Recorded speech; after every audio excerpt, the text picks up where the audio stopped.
Hello, in this video I'm going to talk about my first ever ayahuasca trip, which happened a little less than 2 months ago, right before I left Mexico. Just a few days before I left Mexico, I did ayahuasca for the first time and on like a little property in like a little hut with 2 other people. One of them was my friend Jenna, and I'm just going to talk about that experience and kind of some of the insights or just things that it brought me. So me and my friend got to the property, and we kind of started out by sitting around a fire and then drinking. The first thing we did was we drank a cup of, I think it was just pure lemon juice, and so we kind of had to slowly down that, and I think that just probably helps kind of break down maybe some of the chemicals in the ayahuasca, I'm guessing. And then I think after we drank the cup of lemon juice, we ate, I think it was Syrian rue seeds, which kind of have like a body high effect, and I think it's also a MAOI, so I think it helps to inhibit basically the breakdown of DMT, so that way it can last longer in your system. And I'd never taken Syrian rue seeds before, and it was kind of this really lovely, like warm body high that I was getting for a while. And then we went into the sort of the structure, just kind of this little like teepee hut kind of thing. And then they gave us some jarape, which is like powdered tobacco and other herbs or plants, and that they shoot up your nose. And I've had jarape plenty of times before, but this was the strongest that I'd ever had. It was a lot and a very strong, I guess, like variety of it, and it was really intense.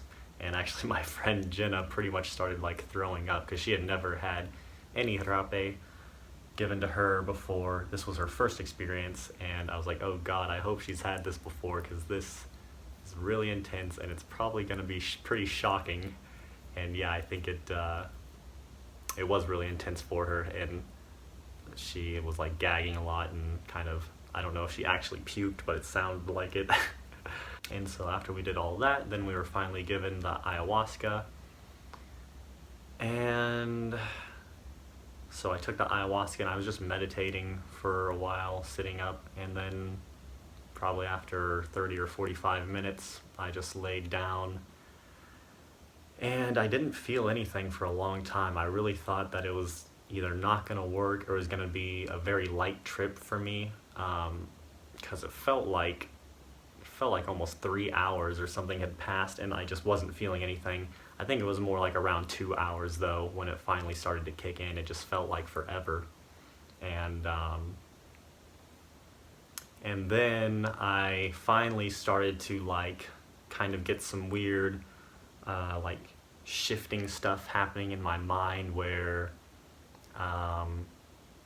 I felt kind of like I was floating a little bit, and things were sort of moving in weird ways in my head, and my sort of like balance and my body just felt like it was kind of shifting in different ways. And at one point I just kind of like imagined myself floating in this dark space, kind of like doing flips, and like all these black walls were also kind of flipping around me. So I was like, okay, something's finally starting to kick in.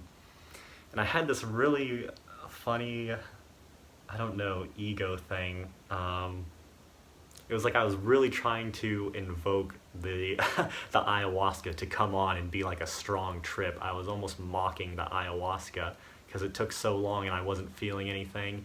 And I was in my head just like, oh, ayahuasca, you're so weak. Like, mushrooms are way cooler than you. Mushrooms are better. LSD is like better than this. Like, what do you got, ayahuasca? And I was almost like taunting it, and like almost trying to get it to do something really heavy for me. And it ended up doing just that and really kicked my ass. It was the strongest, most intense trip or experience that I've ever had in my life.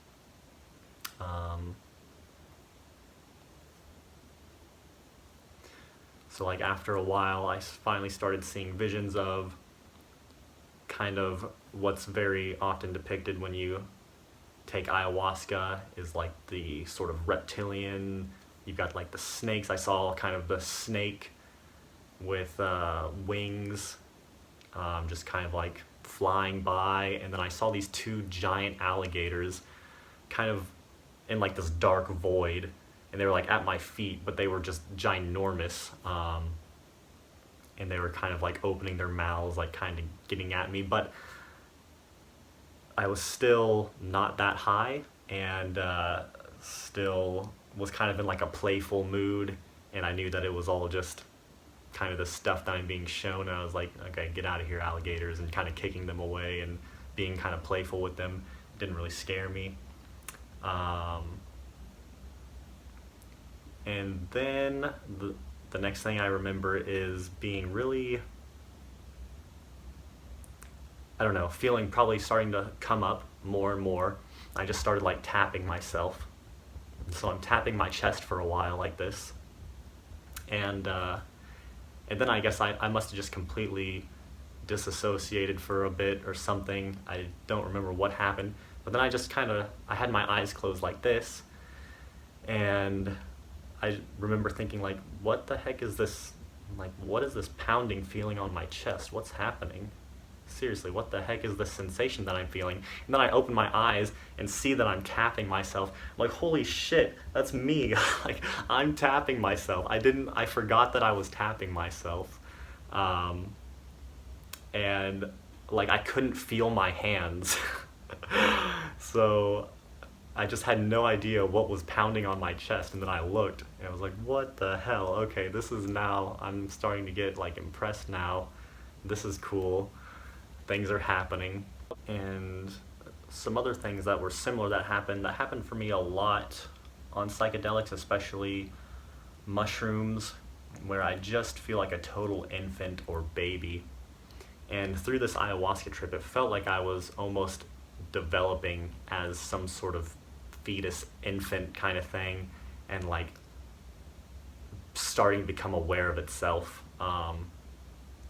And yeah, there was a point, kind of like the tapping, where I just had my fingers in my mouth because I just really love having my hands in my mouth. I remember the first time I did like psilocybin mushrooms, and I just had my hands like all in my mouth, sucking my hands, and was like, oh, I freaking understand babies now, like why they suck on their hands and how they just experience everything through their mouth, because that's how I feel a lot of the time, especially on mushrooms, is like I just want to experience the world with my mouth. So anyways, at some point I was just like kind of just like feeling my mouth with my fingers and just like getting so much pleasure from that, and yeah, not realizing, again, like the tapping, that it was my hand doing it. I was just like feeling the sensations that it was causing and like, oh wow, this is wonderful, what's happening, like what's causing this? And then realizing at some point like, oh my god, this is my hand, like I'm causing this sensation with my hand. I had my finger in my mouth the whole time. I didn't even realize it, and just had this sort of like epiphany. I was like, wow, this is how babies kind of discover themselves, is they don't even, like, they just are doing things to themselves.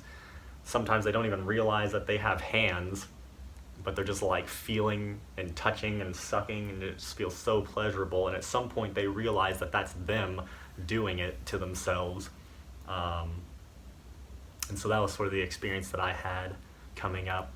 And then quickly after that, I started to just like go deeper into the trip, which got pretty scary pretty quickly, because I hadn't really thought about it. I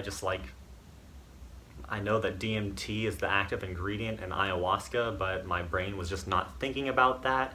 And I don't know, as I started coming up on the trip, I just was completely out of my mind that ayahuasca was associated with DMT.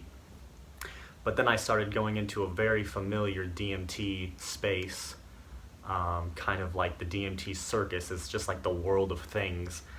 And the last time that I smoked DMT was like a pretty horrifying trip that had to do with like clowns. I think my last video was about it, and jesters, and I just like arrived in this place that was just kind of like this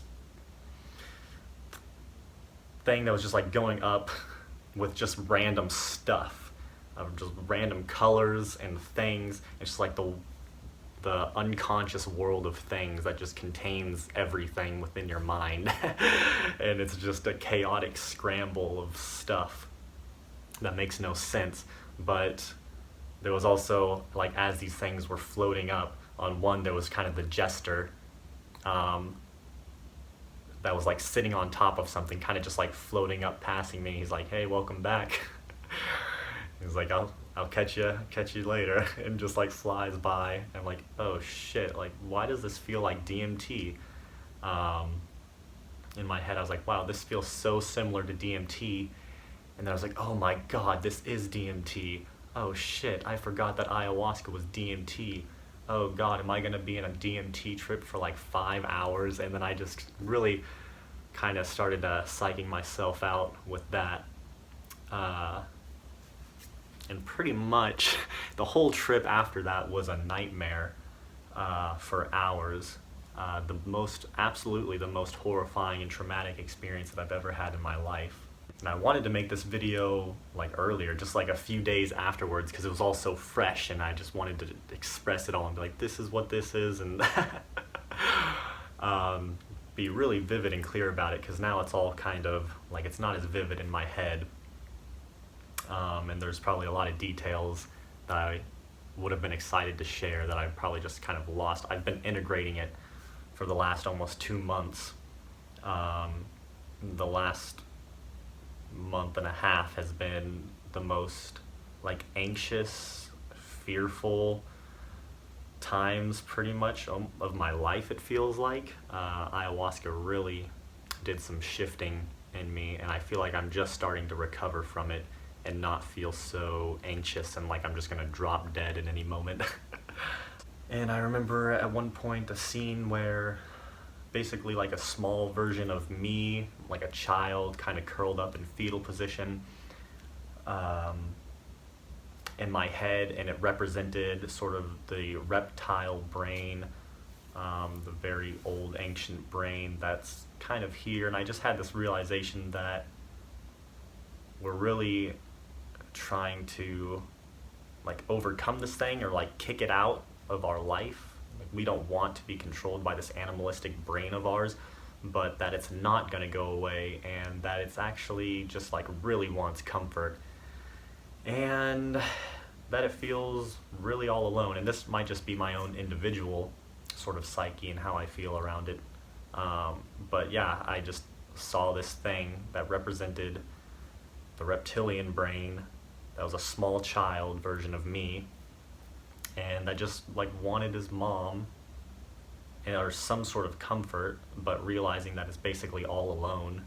And then just also playing around with this idea, which I've had before I did the trip, so it might have been influenced by these ideas I was playing with before, but just that like we're all alone, and we didn't come from our mother. We're just like this consciousness that is here, and we created memories and this idea of our mother and this idea of our friends, so that way we can feel some form of comfort and being taken care of.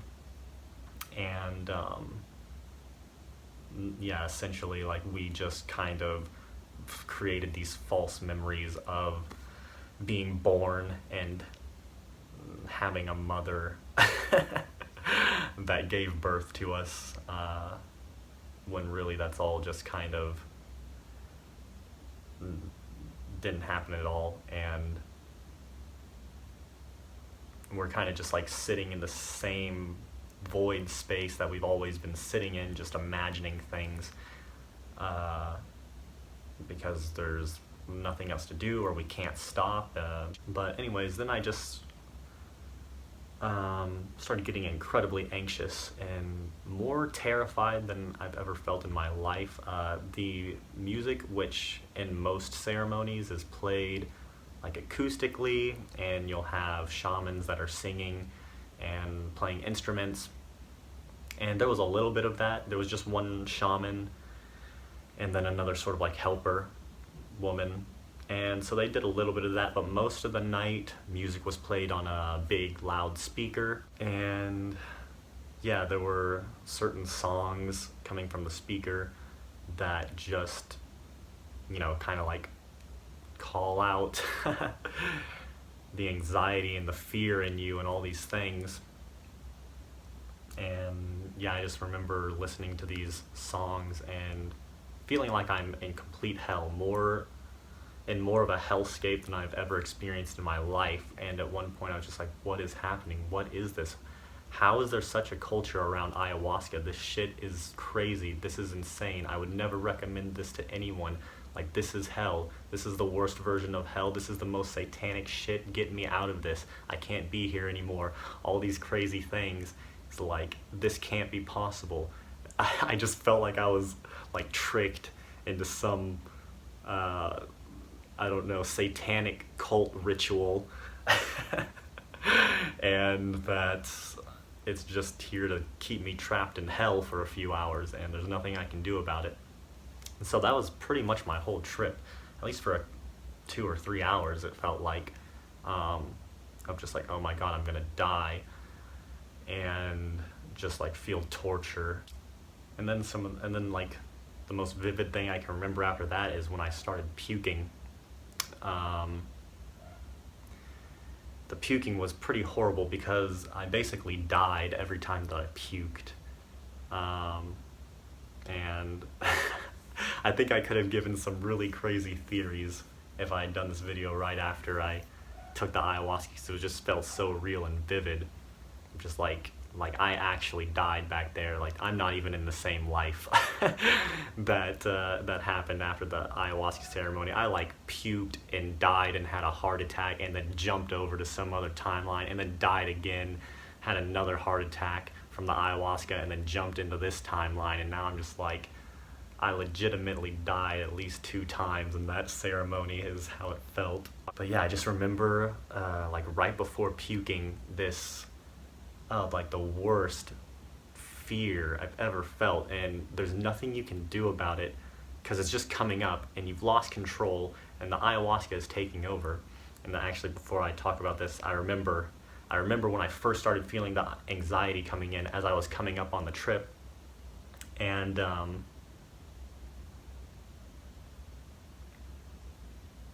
was getting pretty scared because I was starting to lose control, and I knew it, and I knew I was going to continue to lose control, and things could just like come at me, and I was going to be pretty much helpless. So I just remember all these like snake things coming up and like surrounding me, just these little snakes. And this was while I was coming up before the puking, and I still had some inkling of control and like my own thoughts, and like I could still sort of control what was happening in my mind and like tell things no. So they were like slowly coming in at me. I was like, stop, hold it right fucking there. Like, nobody is coming in here unless it's for my highest good. I was like desperate. Like, oh god, no, none of you are allowed to come in here unless it's for my own healing and my own highest good, and all evil things are not allowed in. And and then so they were like, okay, yeah, sure, all for your highest good, all for your highest benefit, okay, Hyatt. And I could tell they weren't taking me very seriously, and I was like, fuck, like, I don't know what's gonna happen, but I'm definitely gonna lose control, and there's nothing I can do about it. So anyways, right before the puking was just this horrible feeling in my gut, and all the, I don't know, just this immense sorrow and, this immense feeling of like being sorry for everything I'd ever done. And it's, it was like a forced feeling of sorry, because I was basically being tortured by my mind and the ayahuasca, and like I could feel myself dying, and I just didn't want to die. And so the sorriness came from this fear and desperation that, like, I'm gonna die and there's nothing I can do, like I can't even hold on. I'm trying to hold on so tightly because I'm afraid to die in that moment, but it like forces you. You can't really stop it, or you're just going to continue to create this even worse hell for yourself. So it's like I'm pleading with the universe and God and the devil to not to like not kill me, or to not like to just get this feeling to go away. And I just remember just being like, oh my God, I'm sorry, I'm so fucking sorry, I'm more sorry than I've ever, like I'll never fucking do anything to anyone again, I'm so sorry. And then at the point where I just felt like I could not be any more sorry for my actions and like the actions of the world and everything that I've ever done to anyone, just more sorry than I've ever felt in my life, because I was experiencing, like, I guess the depths of torture and pain that a human being could suffer. And it was like, oh my God, no. I don't ever want to do this to anyone. I don't ever want to do anything that's even like remotely close to this. I just want to like comfort people. Holy shit, I'm so sorry for everything that I've ever done to hurt anyone. And so yeah, once I hit that peak point of like being absolutely infinitely sorry, then I just puked it out, like this karma coming out of me. And as I'm puking, I'm getting this, well, first of all, it feels like I'm puking my intestines and my liver and my kidneys out or something. Like I'm not even sure what's coming out of me. It just feels like I have these legitimate ideas that my liver is like being chucked out of my mouth. And like my body is just getting ripped open from the inside out and turning into a puddle. But also I had this vision, and it was honestly one of the strongest sort of like realizations, I guess, that I had during the trip, which afterwards didn't really make a lot of sense to me. I'm still trying to piece it together, but it just made so much sense that we're basically all black holes, which I've had this idea before. You know, I mean, everything is basically a black hole that's kind of just like receiving and sucking in life force energy and then just like beaming it out as heat and light and life. And we're all just sort of like black holes consuming and then turning it into like a life source. And basically now what like ayahuasca showed me was of this white hole, which is on the other side of a black hole. And it was like I was puking out all this karma and all this collective conscious shit from the world, and just like creating universes as I puked it out into this white hole that like just opened up a new dimension for all this toxic energy to flow into and recreate life on the other side of this black hole. And yeah, it was incredibly intense. And my intention before going into the ceremony was to help me release basically any karmic ties from like my ancestors or from different lifetimes. Like, just let me be a clean slate as Hyatt and deal with my own karma in this lifetime, which probably isn't really possible, but that was kind of my intention and my hope that it would help me like clear some of that stuff. So it felt like it did with all these pukings and dyings and rebirths. And so pretty soon after that, like I really felt like I died and was reborn. And then another wave started coming of just like, oh God, I don't want to fucking die again. I don't want to die again. I don't want to experience that and be reborn again. Like, please, no, don't puke. And then just like terror, complete terror, until I've hit the peak of what you can experience as horror. And then I puke again because I finally just like am forced to surrender to it. And then the second puking, which was like my second death of the ceremony, after I puked, I black out, lose consciousness for like probably only a second or two. I don't really know how long, just a few seconds at most, where I'm just not aware of anything. It's just black, and I'm not a human being.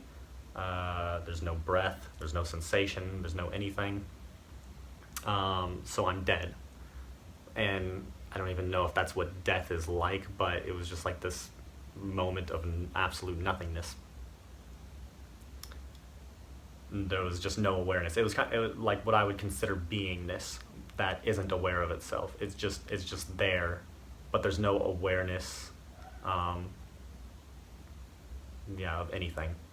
So then a couple seconds later, after that, I wake up, and this was like, it just felt like I had a heart attack. Like I just had a panic attack, and this probably was the scariest moment in the trip.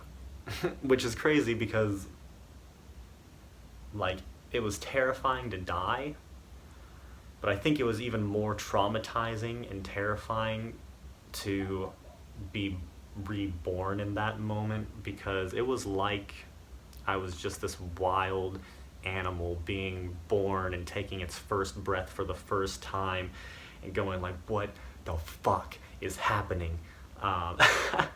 I've never experienced breath in this way, and after this trip it's just got me like wondering what the hell breath is, because I black out for a few seconds, and then all of a sudden consciousness just like pops back, and I'm just like snarling with like this deep breath, like it's the first breath I've ever had, and I just came out of being underwater for 5 minutes, and I'm just like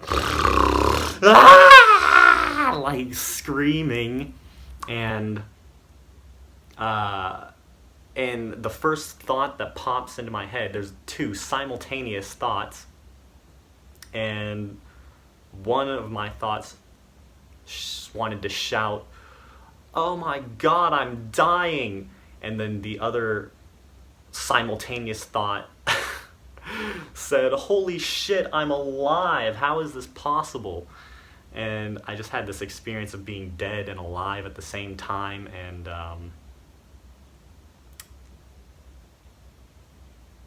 yeah, really traumatizing. I'm just like, the fuck is going on? What's happening? What is this? And like I've just been thrust into being born into like some life, that this already developed thing. And this is the first time that I've ever taken a psychedelic and had the thought, like, this is impossible, like, this can't be possible. There's no way that my psyche is capable of this. I mean, I've had some really crazy, insane, heavy trips, but I've never, like, considered it outside the realm of my psyche. But this, like, death and rebirth thing with the breath was like, there's no way my brain and my mind is capable of this. There's no way that this could be something that I can experience.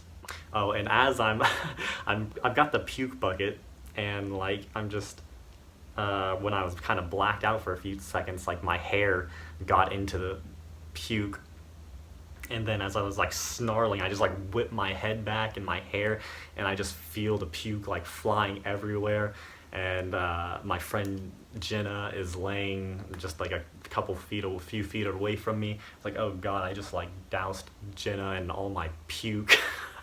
Which I don't know if that actually happened. She didn't seem to notice afterwards when I told her about it. But yeah, and just during that like snarling, I felt like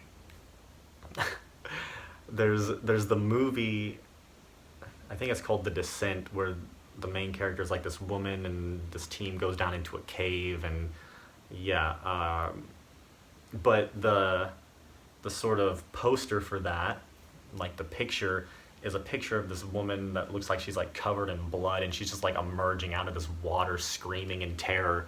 And that's basically how I felt. It felt like I was emerging out of every cosmic human juice that you could possibly imagine. It just like felt like blood and puke and pus and goo ooze, like cosmic space ooze or some like everything, all the fluids of the universe. It felt like I was just coming out of that in this horrible, traumatizing state of being birthed.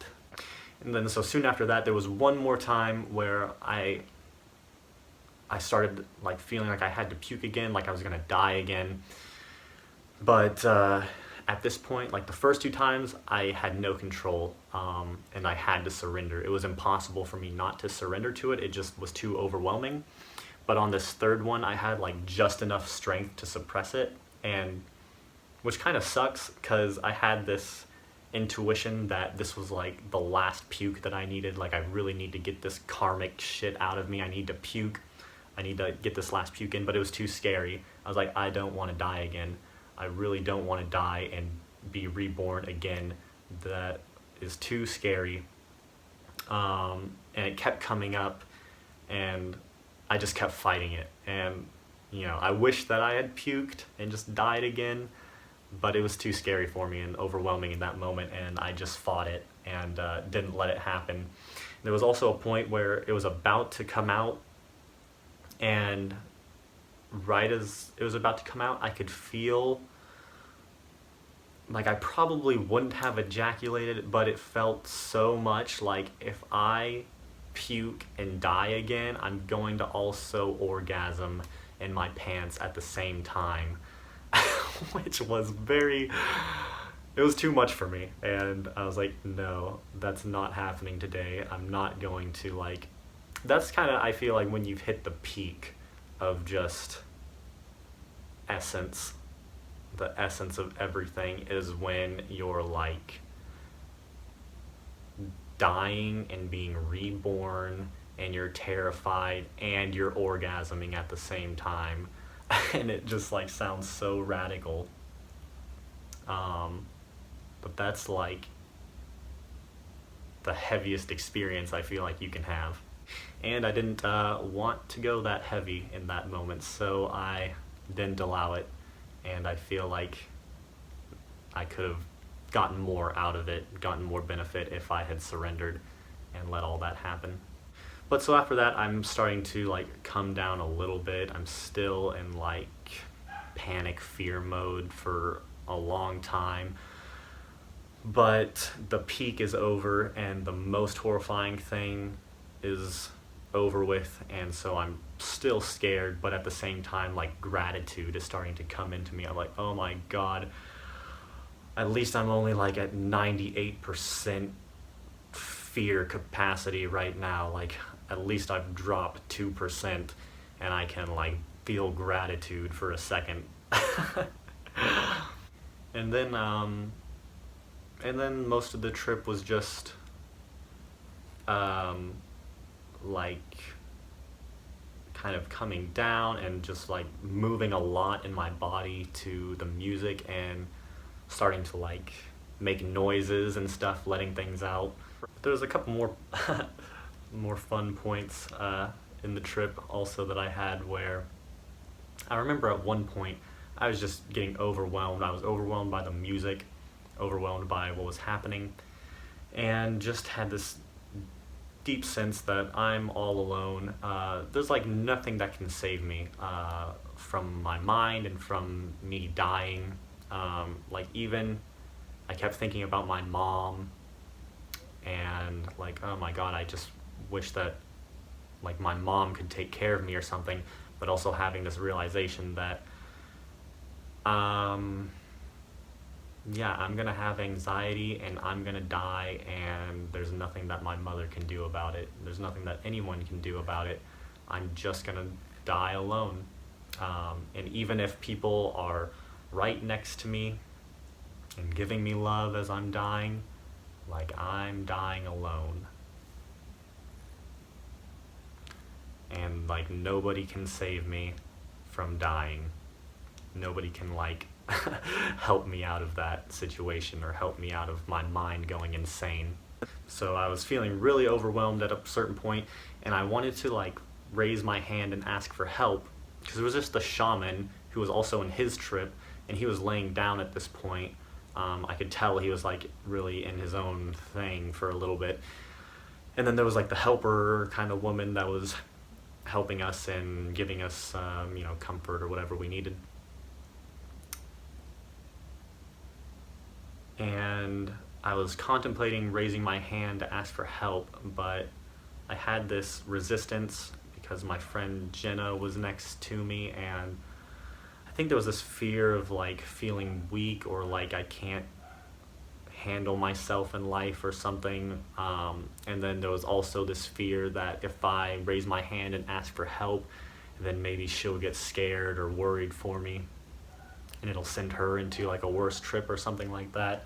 But I finally did it. I finally just raised my hand and said help. And then when I did that, I kind of looked around a little bit and realized that the shaman was kind of laying down in his trip and did not respond to me. And the helper woman was not in the hut at that time. And so I was like, oh my God, like I finally got over the fear, and I raised my hand and I asked for help, and there's no one here to help me. But it was also kind of this really surrendering moment where I was just like, okay, like no one's here to help me. And it actually I kind of felt better after. I was just like, okay, it's just me here, and no one's gonna help me. And you know what, Hyatt, like it doesn't even matter, because you just asked for help. Good job. It doesn't even matter that there's no one here to help you. You were brave, and you raised your hand, and you actually did it. So and the whole time in my trip, I was thinking that everybody else was having a bad trip. I was like, oh my God, I'm so sorry, Jenna. Like I had no idea that this was how it was going to be. I didn't realize it was going to be a satanic cult ritual that was going to send us into hell for hours. I'm so sorry. I should not have brought you here, was like my thoughts the whole time. And hearing her puke, I was like, oh my God, she's probably thinking she's dying, and she's probably horrified. And I just kept thinking about that. And there was a moment where she was puking, because for a while I was kind of just so in myself, I almost forgot that there were other people around me. And I was so in my own fear of like, oh my God, I don't want to die. I don't want to die. But then I heard my friend Jenna puke, and I looked at her, and I was like, oh my God, there's another human being here. This is my friend. And I just like felt all this compassion. And for the first time during the trip was like, oh, like I actually care about this person's life more than my own. And I just was like, oh, please don't let Jenna die. Because I really, at a point, thought that me and Jenna were both probably going to die during this ceremony. I was like, okay, you know what? I'm ready to die. Please just take my life and let Jenna live and be happy. And yeah, that felt really nice to know that I could like be in hell and still be like, you know what, that's fine, just please let this person like experience some joy in their life. And there was this big battle. I've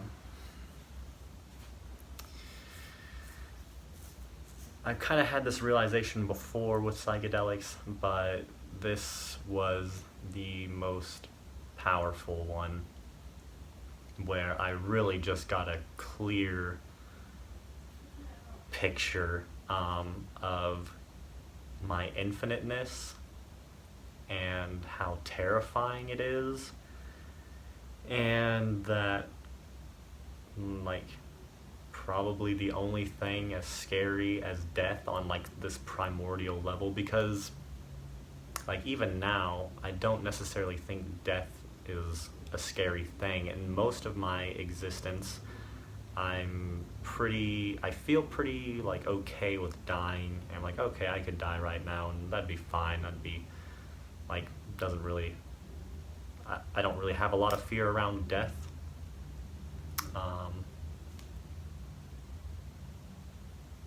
But there's like some primal essence inside of all of us, and in my opinion, inside of all consciousness that exists in the universe, that's afraid of dying. And it's just like something that we can't really escape. It's like something we just have to learn how to deal with and cope with, and almost like distract ourselves from, which is one of my big theories on what life is like we're kind of just distracting ourselves from the truth, because honestly we don't want the truth. And I hope to make more videos that go into more detail, because it's a lot more complicated than that, and it's not just that simple. But that does seem to be one big thing, is that we're terrified of ourselves. We don't want to know the truth. And we're all scared of death on some level. And possibly the only thing as scary as death typically, or possibly even more scary, is the fact that there actually is no death, and that we're actually infinite, and that we're actually going to live forever, and we don't even know how to kill ourselves. Even if we wanted to kill ourselves and end it, like, we're kind of a part of something that we can't escape. We're in this matrix, and the matrix doesn't end with death. It doesn't. If you have awareness, in my opinion, if you have any sense of awareness of anything, then you're in the matrix. No matter how high you ascend to or what octave you get to, you're in the game of like coping with the truth and not really knowing what you are. And even if you know what you are, not really knowing like how you became what you are, things like that.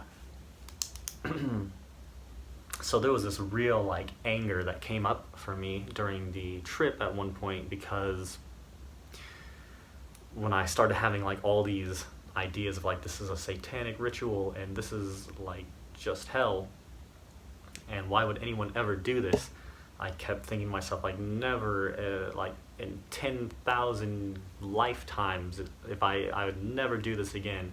10,000 lifetimes later would be too soon for me to take ayahuasca again. But then this other deep sort of knowing that's just like, but you have to. It's like, and there was this rage inside of me, like, no, fuck. Why do I have to do this? Why do I have to like sit here and deal with my terror? And oh my God, like, why do I have to go through all this negative shit, all this darkness? Like, why do I have to deal with the fact that I'm everything? It's fucked up. Why do I have to look at this? I don't want to. And yeah, just like also at the same time realizing like I have to, and at some point down the road I am going to want to, even though now, or like during the trip, I was like, nope, never doing this again. I hope that I never touch this thing for another like at least 1,000 lifetimes. And then like soon afterwards, it's like, oh my God, like I have to do it again. Like there's no way I can't not do it again. That is like so profound and terrifying. But it's like I just knew that at some point I was going to be drawn back to it, and that I'd have to go through dying and rebirthing again and again and again and again and again.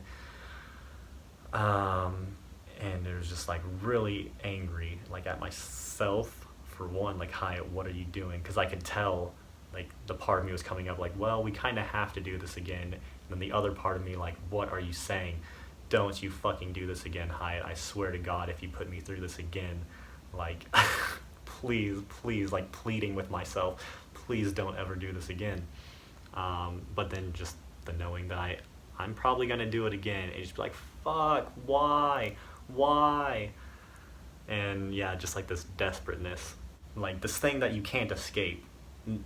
We're just kind of putting it off, you know, even if we ignore it for 1,000 lifetimes, there's just kind of this inner knowing that like you are gonna have to go through this. You can do it sooner or you can do it later, but you can't escape it. And so that's sort of like eternal, infinite knowledge. It's like you don't even know how to feel about it. Should I like cry about it for the rest of my life, or be angry about life, or should I just like laugh at the joke that this existence is, this like meaningless existence that's all perspective and whatever we believe it is. That's just kind of like this imagination, this story that existence has created to like essentially escape itself and elude itself and entertain itself. But then, the sun came up after a while, and we finally, like I was coming down and just like no words. just disbelief that I somehow went through what I went through and I was still alive. I was incredibly shocked that I was still alive. I couldn't believe how it was possible that I lived through the shock and the trauma, because it literally felt like I had a heart attack and died at least twice during the trip. And honestly, I think it did cause some physical issues with my heart. It feels like my heart is a little weaker. I think I did have like serious panic attack during the trip, and it's for like a month and a half afterwards just caused me a lot of physical sensation tightening in my heart that goes down my left arm, which is also another sign that like when you're feeling heavy sensation in your left arm, they say that's a sign like a lot of the time before you have a panic attack or a heart attack. And so when it got really bad, it's calmed down a lot and my heart feels a lot better, but just like squeezing my fist would like tighten my heart and make me feel like I was just about to explode. So I had to deal with that for quite a while after the trip, and just all the anxiety and all the like fear of death that came after the trip that I had to integrate.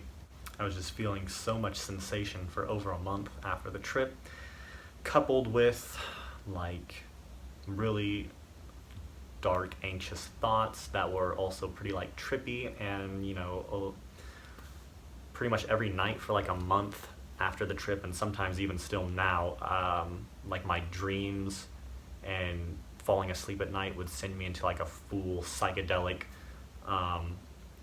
whatever they call it, basically just like reliving the trip and having a whole like psychedelic episode. My dreams were psychedelic.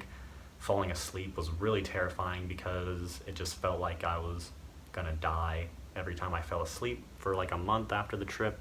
And just experiencing some serious like PTSD sort of symptoms when I would go out and just at random times of the day just get like flashbacks or ideas of the trip, and it would just like make me scream. So yeah, that's basically my trip. This is a long video, don't want to make it too much longer. Yeah, I definitely don't recommend ayahuasca to everyone. It's still something I'm so glad that I did, and I'm sure, like I imagine I'll do it again. And yeah, really heavy ceremonial doses of psychedelics. You kind of have to want the truth more than you want comfort, more than you want safety, more than you want sanity. Because these things can make you feel like you're going insane for a while, and sometimes you can go insane if you just like do these things all the time really heavily. I recommend like microdosing and light dosing of psychedelics to pretty much everyone. I think that can be really helpful, but like heroic type doses and ayahuasca trips, like there's some people ayahuasca has really kind of like effed certain people's lives up, and they don't know how to cope with it. And I felt like that for a while, like, oh my God, this thing just permanently screwed me up, and I'm gonna have to just be like malfunctioning for the rest of my life now. But I still recommend ayahuasca to like people who are on a spiritual journey, and philosophers, and yeah, people really into psychology and psychedelics and the truth and all that. And you know, this is just my individual trip. Like, in the trip, I thought that everyone was having a horrible, terrifying trip that was around me, but actually their trips weren't that bad. Like, the shaman had a beautiful trip. My friend Jenna, I think she had a challenging trip as well, but I don't think it was as terrifying as mine. And, you know, I just hear of trips that are wonderful and like really loving, and feels great and angelic. And so I only did one ceremony. Normally you'll do like 3 in a typical kind of ceremony that you go to, but this was just one night, one dose. Which I'm glad that I did, because if it was a 3 session thing, I probably would have not done the other 2 after that first one. And I also think that just, you know, the place I did it at wasn't necessarily the best setting.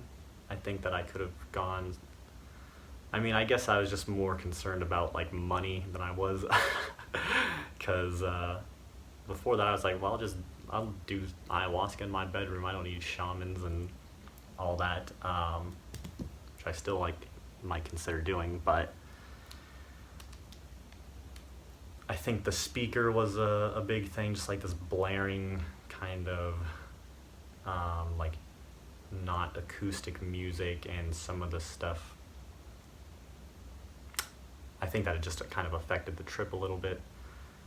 And just the fact that there were only 2 people, and like when I raised my hand for help, there was no one there to help me, things like that. I feel like I could have been in an environment that was more comforting and more like actual music that was